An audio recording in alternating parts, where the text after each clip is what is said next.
మాజీ మంత్రి మల్లారెడ్డి కుమారుడు భద్రారెడ్డి గారికి ఒకసారి పరిచయం చేసుకొని ఆయన వేదిక నుండి డివిజన్ అధ్యక్షులకు జనరల్ సెక్రటరీలకు మహిళా సోదరుమణులకు ఇవాళ కుక్కట్పల్లి కాన్ఫరెన్స్ వచ్చినటువంటి 10 గంటల నుంచి వెయిట్ చేస్తూ ఉన్నారు. వచ్చినటువంటి అందరూ కూడా ఉదయపూర్వక ధన్యవాదాలు తెలియజేస్తా ఉన్నాను. మీ దయ వలన కార్యకర్తల ఆశీర్వాదం వలన అదేవిధంగా కుక్కట్పల్లి ప్రజల వలన మొట్టమొదటిసారి నాకు 42,000 మెజారిటీ వచ్చింది 14లో. దాని తర్వాత 46,000 మెజారిటీ వచ్చింది. దాని తర్వాత ఈరోజు మీ అందరి ఆశీర్వాదంతో కేసీఆర్ గారి నాయకత్వంలో 70,384 మెజారిటీ వచ్చింది.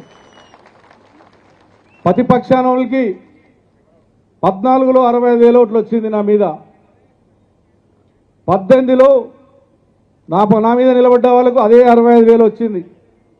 మళ్ళా ఈ రోజున ప్రతిపక్ష వాళ్ళకు అదే 65,000 వచ్చింది తప్ప మెజారిటీ మనం పెరిగే తప్ప ఎక్కడ తగ్గలేదు.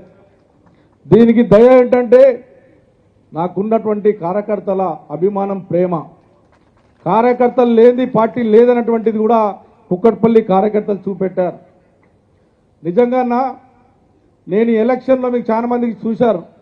నేను 45 రోజులు పాదయాత్ర చేసి నేను ఇంట్లోనే ఉన్నానన్న. రేపు ఎలక్షన్లో కూడా ఇంట్లోనే ఉన్నా. మా కార్యకర్తలే పని చేయించారు, బూతుల్లో కూర్చోబెట్టి అన్నీ చేసిరు. ఎందుకు అంత విశ్వాసంగా నేను ఉన్నానంటే ఇక్కడ ఉన్నటువంటి టీఆర్ఎస్ కార్యకర్త ప్రతి ఒక్కరూ మాధవరం కృష్ణారావు అనే పనిచేసారు కాబట్టి ధైర్యంగా నేను ఉన్నాను. అదే కాదు, కౌంటింగ్లో కూడా నేను పోలేదన్నా.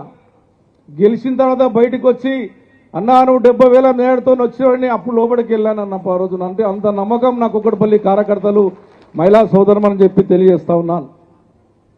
మీరు చేసినటువంటి అభివృద్ధి కార్యక్రమాలన్నా ఆశ్చర్యం అనిపిస్తుంది. 2 నెలలు అయింది, ₹1 బడ్జెట్ లేదన్నా. 10 సంవత్సరాల్లో మీ దయ వలన, కేసీఆర్ గారి దయ వలన ప్రతి నెలకు 20-30 కోట్లు తీసుకొచ్చి అభివృద్ధి కార్యక్రమాలు చేశాం. ఈరోజు దురదృష్టం ఒక్క పైసా లేదు. మీరు ఇచ్చినటువంటి ₹1,60,00,000 160 కోట్ల వర్క్స్ ఉన్నాయి. అవి కంప్లీట్ చేయమంటే కూడా మేము బిల్లులు ఏమని చెప్పి ఆపే ప్రయత్నం చేస్తూ ఉన్నారు. నేను కార్యకర్తలు విజ్ఞప్తి చేస్తూ ఉన్నాను, అధైర్యపడవలసిన అవసరం లేదు. ప్రతిపక్షాల్లో టైంలో మనం 10 ఏళ్ళు ఉన్నాం, మీరు చూశారు. 10 ఏళ్ళ నుండి కూడా ప్రజల పక్షాన పోరాడినటువంటి వ్యక్తిని నేను మీ అందరికీ కార్యకర్తలు కానీ కుక్కట్పల్లి ప్రజలకు హామీ ఇస్తా ఉన్నాను. నేను బతుకున్నంత వరకు కుక్కట్పల్లి ప్రజలకు ఏ ఆపత్తి రాకుండా చూసే బాధ్యత మాధవరం కృష్ణారావు తీసుకుంటాడు. ఇలా ఆదుకునే ప్రయత్నం ఖచ్చితంగా పార్టీ తీసుకుంటుంది. మన కేటీ రామారావు గారు చేసిన అభివృద్ధి హైదరాబాద్ నగరంలో నిజంగా అన్ని సీట్లు గెలవగలిగామంటే అది కేటీ రామారావు గారు చేసిన అభివృద్ధి కార్యక్రమాలు. ఈరోజు ఇంత మద్దతుగా కార్యకర్తలు కూడా ఉన్నారంటే నేను ఒకటే చెప్పాను, 12,000 మంది కార్యకర్తలు కుక్కట్పల్లి కాన్స్టిట్యూన్సీలు ఉన్నారు. ఇంటికి 4 ఓట్లైనా 50,000 ఓట్లు మాకు పక్కా మా టీఆర్ఎస్ పార్టీ ఓట్లు అయినా ఇప్పటికి కుక్కట్పల్లిలో. ఏ విధంగా ముందు నుంచి కూడా ఒక ప్రణాళిక పద్ధతిగా ఎల్లుకుంటూ డెవలప్ చేసుకుంటూ ప్రజల పక్షాన్ని నిలబడుకుంటూ వస్తే 418 బూతులు నా కుక్కట్పల్లి కాన్స్టిట్యూన్సీలో 418 బూతులలో కూడా అన్ని మెజార్టీ అయినా ఏ ఒక్కటి కూడా తగ్గలేదు. ఆ విధమైనటువంటి తీర్పిచ్చినటువంటి గొప్ప మా అక్క చెల్లెళ్ళ ఆశీర్వాదం పుష్కలంగా నాకుందన్న. ఈ రోజున నేను ఆ రోజున ఎలక్షన్లో తిరుగుతూ ఉంటే అందరు ఇట్టిట్లా అంటారు నన్ను చూసి. ఎలక్షన్లో నన్ను బయటకు వచ్చిన ప్రతి ఒక్కరు ఇట్టిట్లా అన్నారన్న బయటికి రాగానే. అప్పుడే అనుకున్నా గెలిచిపోయినాను నేను. అంటే ఆ విధమైనటువంటి రిజల్ట్ నాకు ఇచ్చారు. దాని గురించే రుణం తీర్చుకోవాలన్నటువంటి ఆలోచనతోని నేను కూడా మీ అందరికి హామీస్తా ఉన్నాను. గతంలో ప్రజల పక్షాన్ని నిలబడ్డాం, ఈరోజు కూడా ఖచ్చితంగా నిలబడతాం. వాళ్ళు చేసింది లేదు. మనం ఎట్టి పరిస్థితుల్లో హైదరాబాద్ నగరంలో శాసనసభ్యులు అందరం కూడా హైదరాబాద్ నగరంలో ఉన్నటువంటి మీ దయ వల్ల ఒక 60,000 మందికి డబుల్ బెడ్రూమ్లు వచ్చాయి. ఇంకా 40,000 మందికి రావాల్సిన అవసరం ఉందన్న. ఆల్రెడీ కంప్లీట్ స్టేజ్లో ఉన్నాయి. దాని మీద హైదరాబాద్ నగరంలో ప్రజలందరికీ ఖచ్చితంగా శాసనసభలో ఏకమై వాళ్ళెందో 100 రోజులు అడుగుతా ఉన్నారు.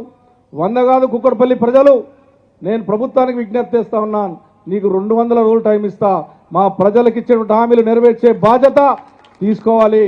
తీసుకోకపోతే ఖచ్చితంగా ప్రజల పక్షాన్ని నిలబడి మేమందరము ప్రజలకు సాయం చేసే విధంగా పోరాడతామని చెప్పి సందర్భంగా తెలియజేస్తా ఉన్నాం. వాళ్ళు వచ్చి ఇంటింటికి వచ్చి మేము ఇది ఇస్తాం అది ఇస్తామని చెప్పి ఒక కుక్కట్పల్లి కాన్స్టిట్యున్సీని 1,10,000 మంది అప్లికేషన్లు తీసుకున్నారు. ఇస్తే సంతోషపడదాం, ఇయ్యకపోతే ఖచ్చితంగా ప్రజల పక్షాన నిలబడతాం. ఇచ్చిందాకా వదిలిపెట్టే ప్రసక్తి లేదు. మీ ఎంబడి ప్రజల పక్షాన ఉంటానని చెప్పి కూడా మాధవ కృష్ణరావు తెలియజేస్తా ఉన్నాడు. ఎవరు కూడా ఆధారపడవలసిన అవసరం లేదు, ఎవరు బాధపడవలసిన అవసరం లేదు. మన ప్రతిపక్షం కొత్త కాదు. ప్రతిపక్షంలో కూడా ఎన్నో కేసులు పెట్టినా కూడా, ఎన్ని జైళ్ళకు పోయినా కూడా, ఆ రోజు 10 సంవత్సరాల్లో ఎన్నో తాటాలు పట్టుకున్నటువంటి వ్యక్తిని నేను మీ అన్నగా, మీ తమ్ముడిగా మీ ఎంబడి నేను ఉంటాను. కార్యకర్తలు కూడా ఆధారపడకుండా ఏదో జరుగుతుందని ఇవాళ ఒక కేటీ రామారావు గారు రాష్ట్రానికి మంత్రి పదవి చేశారు. ఎంత బాధ కలుగుతూ ఉందంటే, ఆ 10 సంవత్సరాల మేమే తలుచుకుంటే మేము కూడా మీ రకంగా గుండాయిజం రౌడిజం చేయగలిగాం. ఇలా రాష్ట్రానికి మంత్రి పదవి చేసినట్టు వ్యక్తి వస్తుండే హైదరాబాద్ నగర కుక్కట్